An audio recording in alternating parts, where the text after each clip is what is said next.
बुनियाद हिल गई है और दीवार का गिरना बाकी है, तो दीवार गिराए बिना तो चैन से बैठेंगे नहीं अब।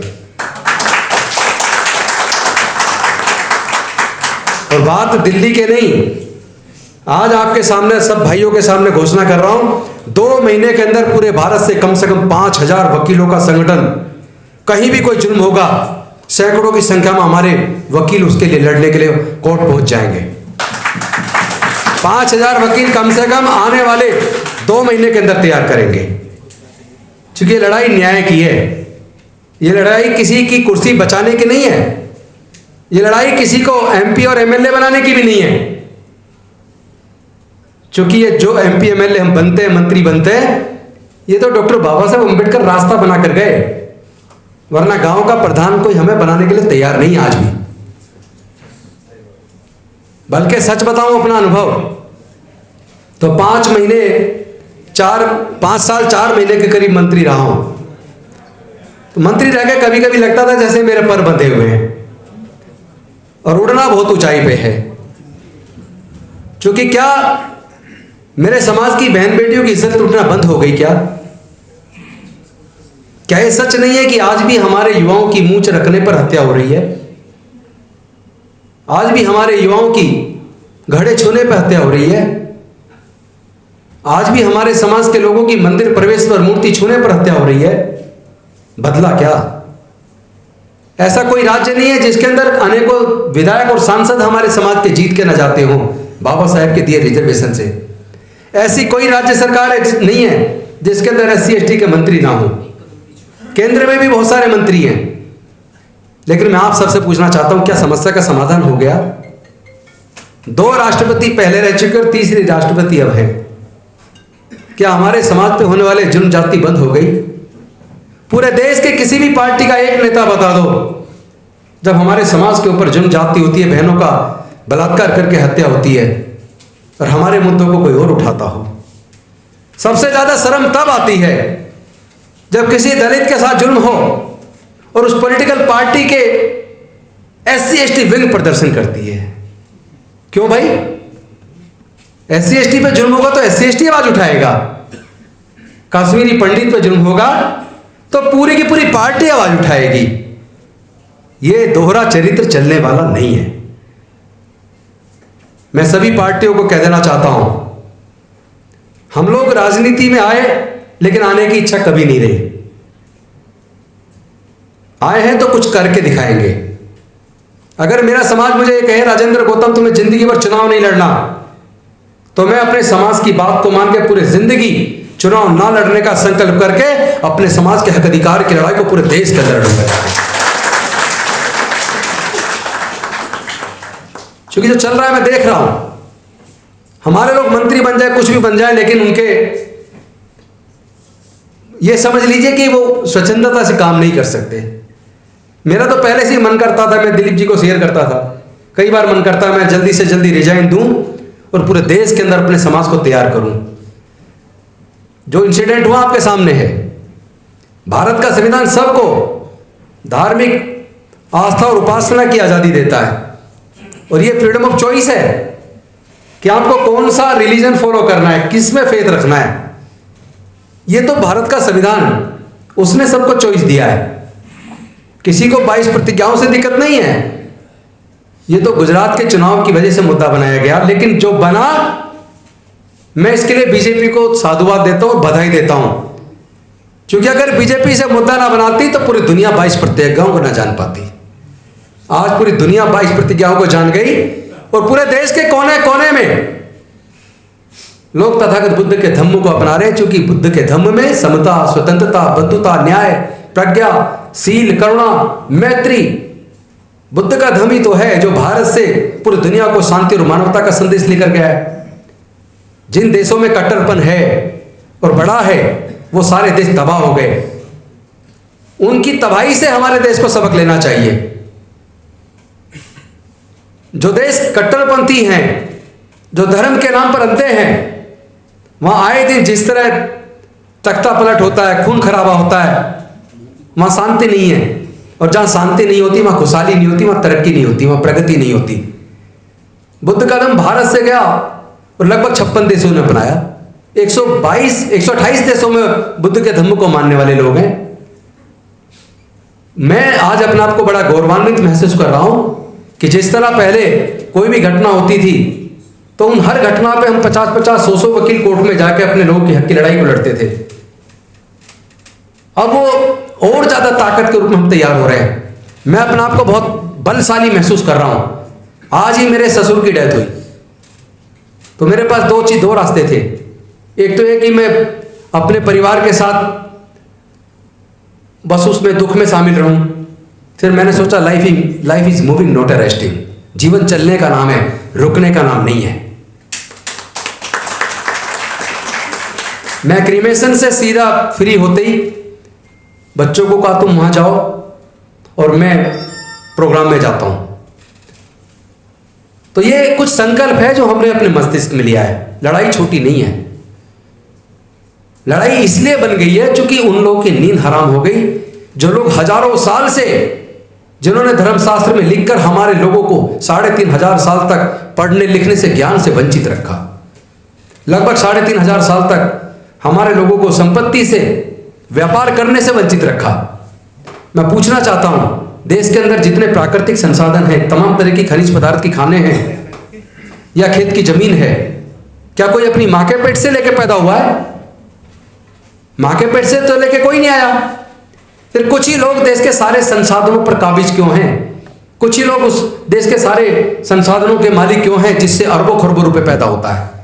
उसमें देश के बहुजनों का हिस्सा कहां है?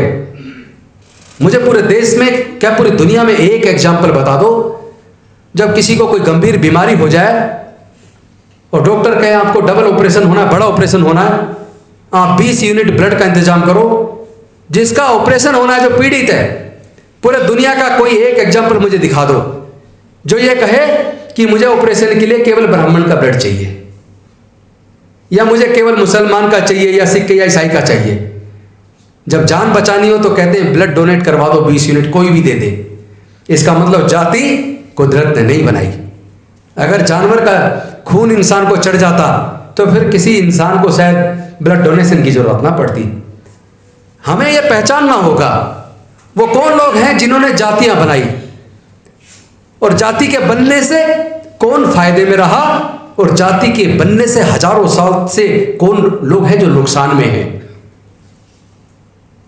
तो जाति की वजह से तो बहुजन समाज के लोग नुकसान में हैं। लेकिन अगर हमारे साथ जो लगातार जुल्म चल रहा है, अगर मैं इसके लिए किसी को ज्यादा जिम्मेदार मानता हूं तो मैं जाति बनाने वालों को ज्यादा जिम्मेदार नहीं मानता। मैं अपने बहुजन समाज के उन लोगों को इसके लिए जिम्मेदार मानता हूं जो किसी ने चालाकी से पहले जाति बनाई, लेकिन आज हम अपनी मर्जी से जातियों में बने हुए हैं। हम आखिर जातियों को छोड़ने में हमें दिक्कत क्या है? एक तरफ हम कहते हैं जाति की वजह से हमारा उत्पीड़न हो रहा है, तो फिर भी जाति में क्यों बने हो? छोड़ दो जातियों को। बाबा साहब तो रास्ता बता कर गए, बुद्ध का धम्म देकर गए। बुद्ध के धम्म में तो कोई जाति के लिए स्थान नहीं है। जिस प्रकार अनेकों नदियां अलग अलग नाम से जानी जाती हैं, लेकिन जब जाकर वो समुद्र में गिर जाती हैं, अपनी पहचान खो देती है, उसके पानी को कोई निकाल के एक लोटा ये नहीं बता सकता ये कौन सी नदी का पानी है। तब तो सब कहेंगे समुद्र का पानी है। तो भाई फिर सारी जातियों को छोड़कर बौद्ध बन जाओ, उसके बाद आपकी जातियां खत्म। और जिस दिन आपकी जाति खत्म उस दिन आप 88% हो। राज भी तुम्हारा, सत्ता भी तुम्हारी, संसाधन भी तुम्हारा, और स्वाभिमान के साथ जीना सीख लो। मैं समझता हूं गुलामों की तरह जीने से बेहतर है सम्मान के साथ चाहे एक दिन का जीवन हो। लाइफ लंबी बेशक ना हो, लेकिन स्वाभिमान से परिपूर्ण होनी चाहिए। बाबा साहब छोटी मोटी कोई चीज नहीं थे। बाबा साहब का चिंतन इतना गहरा है। मुझे लगता है कि जो बाबा साहब उम्मीद करते थे कि हमारे पढ़े लिखे लोग आएंगे और इस मूवमेंट को लेके चलेंगे, कहीं ना कहीं यह मन को कचोटता था। हमेशा लगता था इस लड़ाई को आगे कैसे बढ़ाया जाए। जिसको देखो समाज से शुरुआत करता है और MP MLA मंत्री बन के खत्म हो जाता है, लड़ाई छूट जाती है। जिन लोगों के हाथ में बहुमत से सत्ता दी, वहां भी लड़ाई छूट गई। अगर केवल मुख्यमंत्री, प्रधानमंत्री, राष्ट्रपति बनने से समाधान हो जाता तो हमारे 2 राष्ट्रपति बन चुके, तीसरे बने हुए, फिर तो समाधान हो जाना चाहिए समस्या का। समाधान नहीं है। हमें तो अपना हक लड़ के लेना होगा। वैसे भी हक कोई मांगने से देता नहीं है, हक तो छीनना होगा। हम लोगों ने, मैंने एक वो लगाई थी RTI, क्योंकि मेरे पास ऐसे बहुत सारे आंकड़े हैं, बहुत सारे साथी लोग देते हैं, जिसमें सिविल सर्विसेज का इंटरव्यू जब होता है तो SC ST का इंटरव्यू अलग होता है और जनरल का इंटरव्यू अलग होता है। इंटरव्यू लेने के वाले के पास इंटरव्यू देने वाले की कास्ट का भी पता होता है और उसके कितने नंबर रिटर्न में है वो भी होता है। तो हमारे आदमी जो लोग टॉपर्स में होते हैं, जिनका जर्नल में नंबर आने वाला होता है, वो लोग इंटरव्यू में जानबूझकर पक्षपात करते हैं, उनको कम नंबर देते हैं ताकि वो लोग जनरल सीट पे ना आ पाए। मैंने इसके ऊपर UPSC के चेयरमैन को लेटर लिखा कि भाई मैंने पूरे जो डाटा निकाले, आंकड़े निकाले, उससे ये प्रतीत होता है कि SC ST का इंटरव्यू अलग इसलिए किया जाता है ताकि इंटरव्यू में उनको कम नंबर देकर पीछे किया जा सके। तो मेरी ये मांग है, आप इंटरव्यू में 2 काम करें। एक तो इंटरव्यू के नंबर कम कर दो, 100 नंबर कर दो, और दूसरा आप इंटरव्यू लेने वाले को इंटरव्यू देने वाले की जाति का पता नहीं होना चाहिए। ये क्यों अलग होता है SC ST का इंटरव्यू? आप जान के चौंक जाएंगे उसके जवाब। जानते हो उसने जवाब क्या दिया?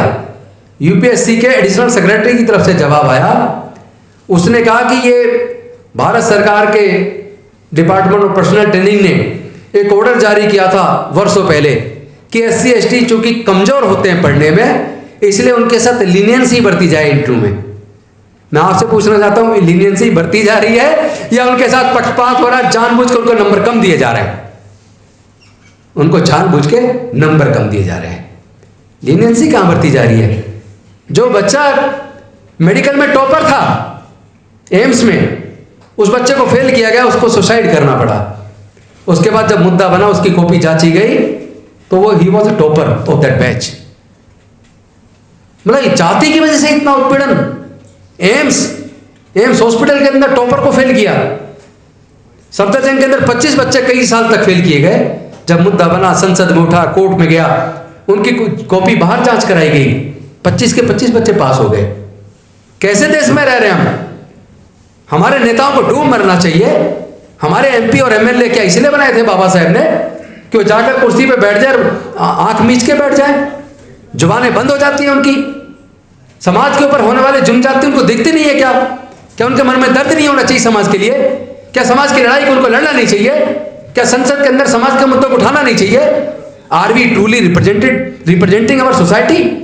Indeed no, we are not truly representing our society because we are not raising issues of our community, we are keeping मम।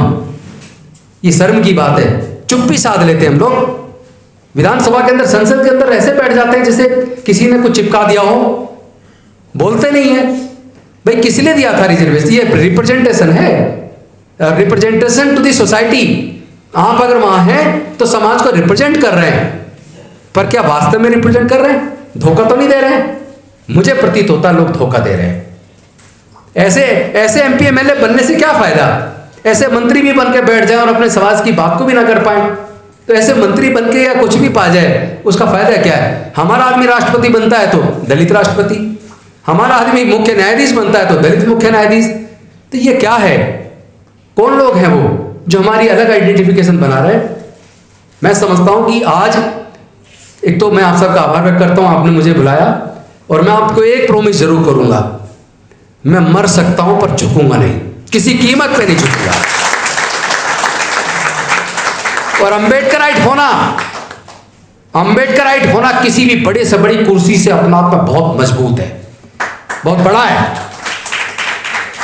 कोई कितने बड़ी कुर्सी पे बैठा हो, याद रहे एक बार उसकी तुलना किसी सच्चे अम्बेडकरवादी से कर लेना, उसके सामने आकर उसका पेशाब निकल जाएगा। और हम लोगों ने तय किया है पूरे देश के अंदर हम अब जाएंगे।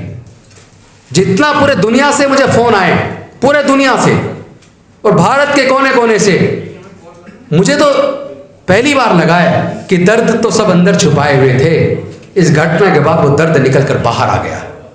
किस किस को रोकोगे? 22 प्रतिज्ञाएं देश के कोने कोने में हो रही हैं। कोई गीत गा के कर रहा है तो कोई दूसरे तरीके से कर रहा है, और करके गौरवान्वित महसूस कर रहा है, उसे गौरव की अनुभूति हो रही है। सोच के देखो, जिस दिन पूरा भारत बौद्धमय बनेगा, फिर से भारत दुनिया में नंबर 1 बनेगा। एक समय सम्राट अशोक के टाइम पे बौद्धमय भारत था, लेके म्यांमार से ईरान तक पूरा भारत बौद्धमय था। जहां खोदते हैं वहीं बुद्ध निकलते हैं। ये जो मंदिर में ढूंढते फिर रहे ना कि शिवलिंग है क्या है, मस्जिद में ढूंढ रहे हैं, मैं इनको कह देना चाहता हूं पूरे देश के अंदर खुदाई करवाना बंद कर दो। कहीं ऐसा ना हो कि जहां खोदोगे बुद्ध निकलेंगे, केवल और केवल बुद्ध निकलेंगे। और यही कड़वा सच है। भारत में 2200 के करीब गुफाएं हैं। 2200 के करीब गुफाओं में से 2000 से ज्यादा गुफाओं के अंदर बुद्ध नजर आते हैं, बुद्धिस्ट संस्कृति नजर आती है। तो हमारे पूर्वज बौद्ध थे। हम कोई धर्म परिवर्तन ना तो करते हैं ना करवाते हैं, हम केवल अपने लोगों को याद दिलाते हैं कि हमारे पूर्वज बौद्ध थे, हम लोग रास्ता भटक गए थे। अब चलो वापस अपने बुजुर्गों की सांस्कृतिक विरासत में, बुद्ध के धम्म में घर वापसी करें। हम तो वापसी कर रहे हैं, अपने बुजुर्गों की सांस्कृतिक विरासत में वापस आ रहे हैं। भाई आप खुद सोचो, एक व्यक्ति अगर घर से निकला और अचानक रास्ता भूल गया, भटक गया और उसकी याददाश्त चली गई, चलते चलते चला जा रहा है। कल को अगर उसकी याददाश्त वापस आ जाए, उसे अपने घर का रास्ता याद आ जाए, मैं आप सब साथियों से पूछना चाहता हूं, वो वापस अपने घर जाएगा या नहीं जाएगा? जाएगा ना। तो आज हमें पता चल गया हमारे पूर्वज बौद्ध थे, अब भारत बौद्ध में बन के रहेगा। क्योंकि भारत में बहुजन 88% है। 88% लोग तो वापस अपने बुजुर्गों की संस्कृति में आएंगे, उन्हें कोई रोक नहीं पाएगा। वैसे भी आपने चिंगारी तो अब आपने लगा दी, जब आपने लगा दी तो भुगतो। जब आप जाति छोड़ने को तैयार नहीं हो, जाति की वजह से हमारी बहन बेटियों की इज्जत लूटकर कत्ल कर रहे हो, जाति की वजह से मंदिर घुसने पर, मूर्ति छूने पर हमारे लोगों की हत्या कर रहे हो, जाति की वजह से घोड़ी खरीदने पर, मूछ रखने पर, घड़ा छूने पर हत्या कर रहे हो, तब क्या हम हिंदू नहीं होते? अगर हम हिंदू हैं तो मंदिर प्रवेश पे हमारे लोगों की हत्या क्यों? अगर हम हिंदू हैं तो मूर्ति छू लेने पर हमारी हत्या क्यों? इसका मतलब अंतर समझ जाइए। मेरे समाज के लोग तो अंतर समझने लगे हैं, और जिसकी समझ आ रहा है वही बुद्ध की ओर चल पड़ा है। जिसके समझ आ रहा है वही बुद्ध की ओर चल पड़ा है। तो मैं एक लाइन गा के आपको आह्वान करूंगा